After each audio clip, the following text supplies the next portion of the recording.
Olá, pessoal!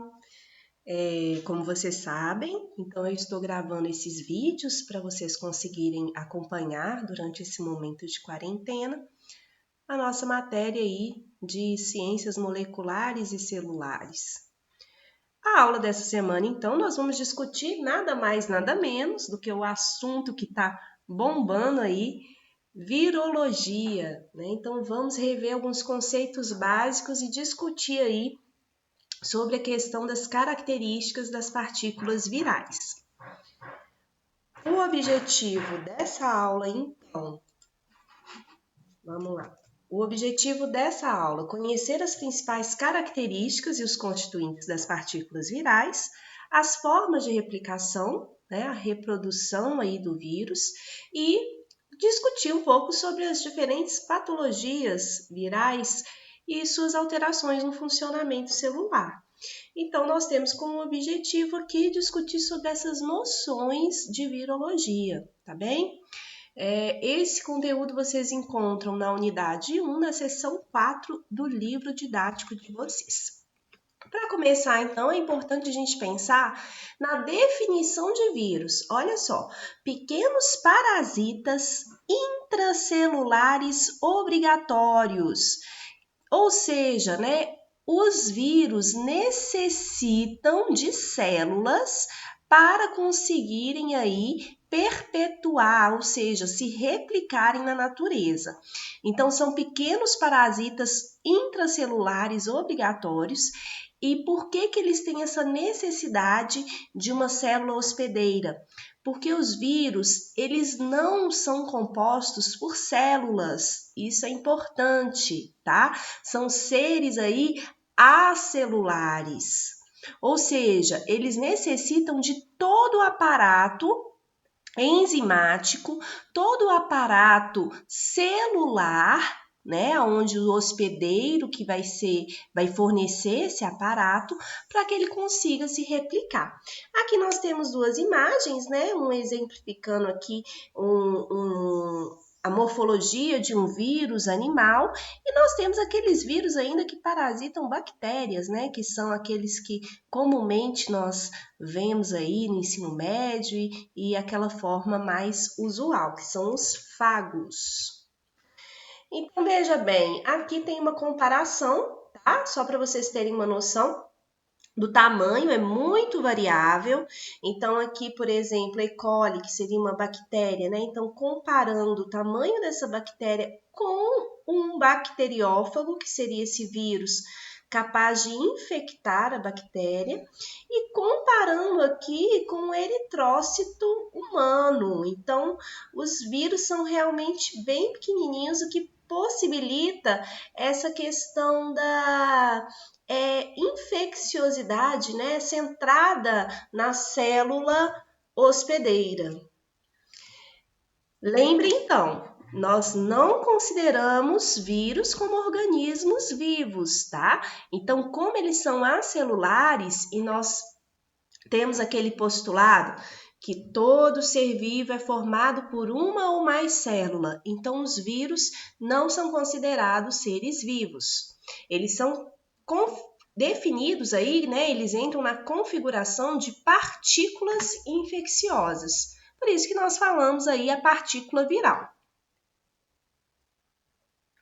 Nós temos diferentes tipos, tá? Então, vírus, animais, viroides são aquelas partículas que infectam plantas, bacteriófagos que infectam bactérias, príons, que nós vamos citar aí um pouquinho, né, sobre eles, que são proteínas infecciosas, e virion, que seria aquela partícula viral completa que ainda está dentro da célula hospedeira, não foi liberada para o ambiente.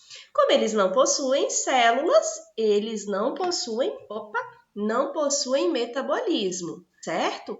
Quando eles estão fora da célula, eles ficam inertes. E é importante a gente pensar sobre isso, porque vocês devem ter ouvido na mídia Questões como, se uma pessoa infectada com coronavírus espirrou, né, e fica aquela partícula no corrimão, dias depois alguém pode encostar e ser contaminado. Porque, apesar de inerte, ele não perde, né? Quando ele está no ambiente, ele fica inerte, ou seja, ele não se replica, mas ele não perde a capacidade de infectar um novo hospedeiro, tá? Então isso é importante. Eles possuem sim material genético, DNA ou RNA, aqueles vírus compostos por RNA são o que nós chamamos de retrovírus, e existe uma forte especificidade entre vírus e célula hospedeira, tá?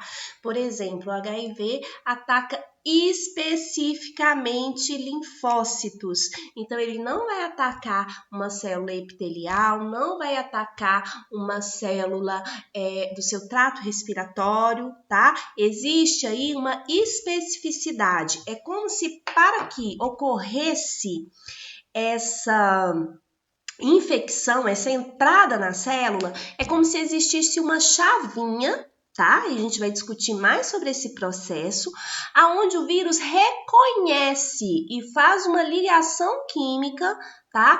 Com aqueles constituintes da membrana plasmática da célula hospedeira. Então, é como se ele viesse com uma chavinha e encontrasse a fechadura certa para poder entrar naquela célula hospedeira. Olha que bacana isso. Para que ocorra a infecção, a superfície externa do vírus deve interagir quimicamente com receptores presentes na superfície celular. A combinação de muitos sítios de ligação e receptores resulta aí em uma forte associação entre a célula hospedeira e o vírus.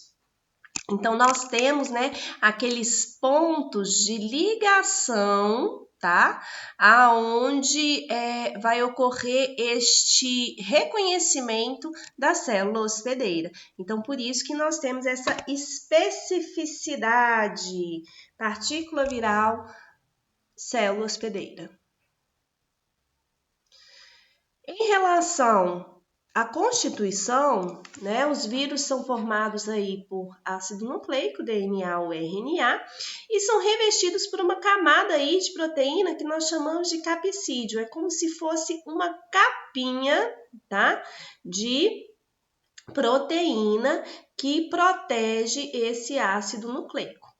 Quando eu tenho aqui a junção do ácido nucleico com o capsídeo, é chamado de nucleocapsídeo, e nós temos ainda alguns com envelope, tá? Um envelope externo com uma natureza lipídica. Depois a gente vai discutir aí como que é formado esse envelope. Aqui tem uma atividadezinha para vocês, então. Vamos dar uma pausa, desenha no seu caderno essa partícula viral e completa a legenda para mim, tá? E aí a gente volta daqui a 10 minutinhos.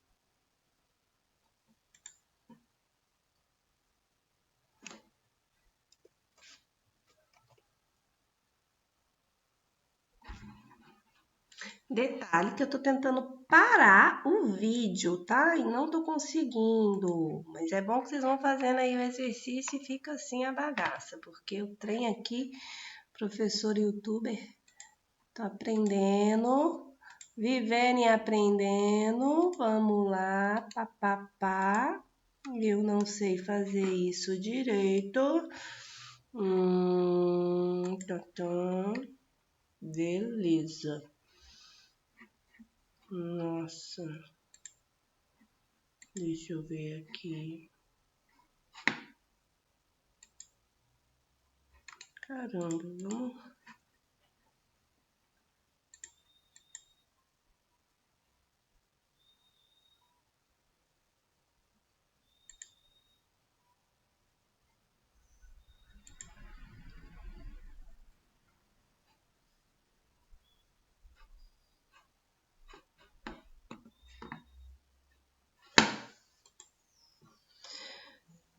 Eu não sei se deu. Deixa eu salvar aqui como. Vamos salvar como. Com áudio. E é isso aí. Foi. Apareceu. Tem que fixar esse negócio aqui.